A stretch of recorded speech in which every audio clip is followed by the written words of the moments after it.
जी, मैं supreme court of Pakistan में मौजूद हूँ। आज कमरा अदालत एक में तहरीक इंसाफ के वकील बैरिस्टर अली जफर और चीफ जस्टिस काजी फायज ईसा के दरमियान लफ्जी तकरार हुई है। इमरान खान की तरफ से 63A की नज़रसानी की जो कार्रवाई है उसका बाइकआउट कर दिया गया और फिर जो इमरान खान के वकील है उनकी तरफ से आईनी तरमीम को डिस्कस किया गया कमरा अदालत नंबर 1 में, जिसमें चीफ जस्टिस ने उनको कहा कि आप हद क्रॉस कर रहे हैं, हम आपको तौहीन अदालत का नोटिस जारी कर सकते हैं। और बहुत कुछ हुआ कमरा अदालत में। क्या कुछ हुआ, GTV के सीनियर रिपोर्टर मेरे साथ फैसल खार साहब मौजूद हैं। ये बताइएगा कि ये जब केस का आगाज़ हुआ, इमरान खान से मिल के आने वाले वकील बैरिस्टर अली जफर ने ऐसा क्या सरप्राइज़ दिया कि कमरा अदालत की एकदम से जो सूरत हाल थी वो काफ़ी ज़्यादा गर्म हो गई?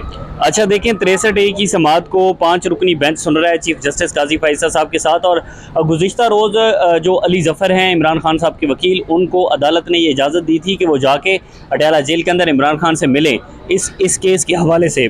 उस हवाले से इमरान खान की ये हिदायत थी कि आप पहले तो काजी फायज ईसा साहब के इस बेंच पर एतराज़ करें। अगर इस बेंच पर एतराज़ करने से ये बेंच नहीं उठता, ये केस समाअत जारी रखता है, तो उसके बाद आप ये करें कि आप उस समाअत का बाइकआउट कर दें। जिस पर फिर अली जफ़र ने कहा कि मैं कुछ बातें करना चाहता हूँ और चीफ जस्टिस काजी फायज ईसा साहब ने कहा कि आप यहाँ पर सियासी बात ना करें, आप चाहते हैं कि यहाँ पर कोई एक जो है वो हेडलाइन चले, कोई सुर्खी बने। तो जिस पर उन्होंने बिलावल की वो एक जुमला जो रिपोर्टर के साथ मुलाकात हुई है बिलावल की, वो भी उन्होंने याद दिलाया अली जफ़र साहब ने काजी फायज ईसा साहब को कि वो एक जुमला तो आज ये भी हेडलाइन में चल रहा है कि 25 अक्टूबर से पहले अगर तरमीम हो गई तो ठीक है, नहीं तो फिर मुश्किल हो जाएगी। तो जिस पर चीफ जस्टिस काजी फायज ईसा साहब ने कहा कि नहीं, वो तो मैंने नहीं देखा, वो उन्होंने शायद देखा भी हो तो उनका मैंने नहीं देखा।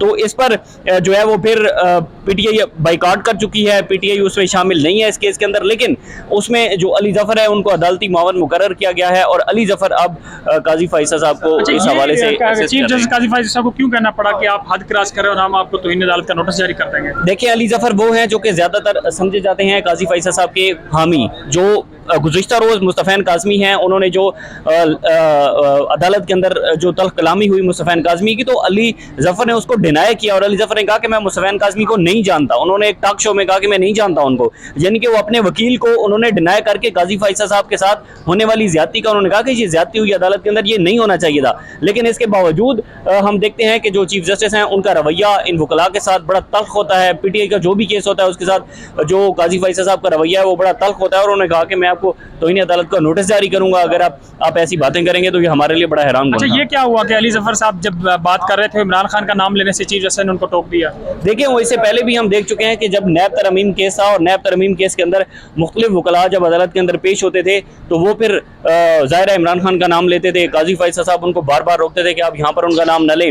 वैसे ही हुआ कि उन्होंने आज भी इमरान खान का नाम लेने से यहाँ पर रोक दिया और ये काजी फायज ईसा साहब हमेशा के लिए ऐसा ही करते हैं। और इससे पहले जो PTI के बल्ले का केस हो, मखसूस नशिस्तों वाला केस था, उसके बाद फिर हमने देखा कि जो नैब तरमीम केस था, इन सारे केसेस के अंदर वो इस बात को रिजेक्ट करते रहे और वो डिनाई करते रहे कि आप यहाँ पर इमरान खान का नाम बता दें कि इस वक्त बैरिस्टर अली जफ़र बतौर अदालती मावन दलाल दे रहे हैं। एक तरफ उन्होंने बाइकआउट किया और बेंच की तश्कील पे कहा कि मैं इस बेंच को नहीं मानता इमरान खान की तरफ से, उसी के वो अदालती मावन हो गए। अच्छा, ये बड़ा हैरान कुन है कि अगर इमरान खान की ये हिदायत थी कि आपने इस कार्रवाई का बाइकआउट करना है, तो फिर मेरे ख्याल में अली जफ़र को अगर उन्होंने अदालती मावन मुकर्रर कर भी दिया था तो अली जफ़र को इस समाअत का हिस्सा नहीं बनना चाहिए था, इस कार्रवाई का हिस्सा नहीं बनना चाहिए। तो उसकी वजह यह है कि वो काजी फायज ईसा साहब जो है वो उन्होंने इमरान खान की वीडियो लिंक के जरिए जब उन्होंने दरख्वास्त की उसको मुस्तरद कर दिया।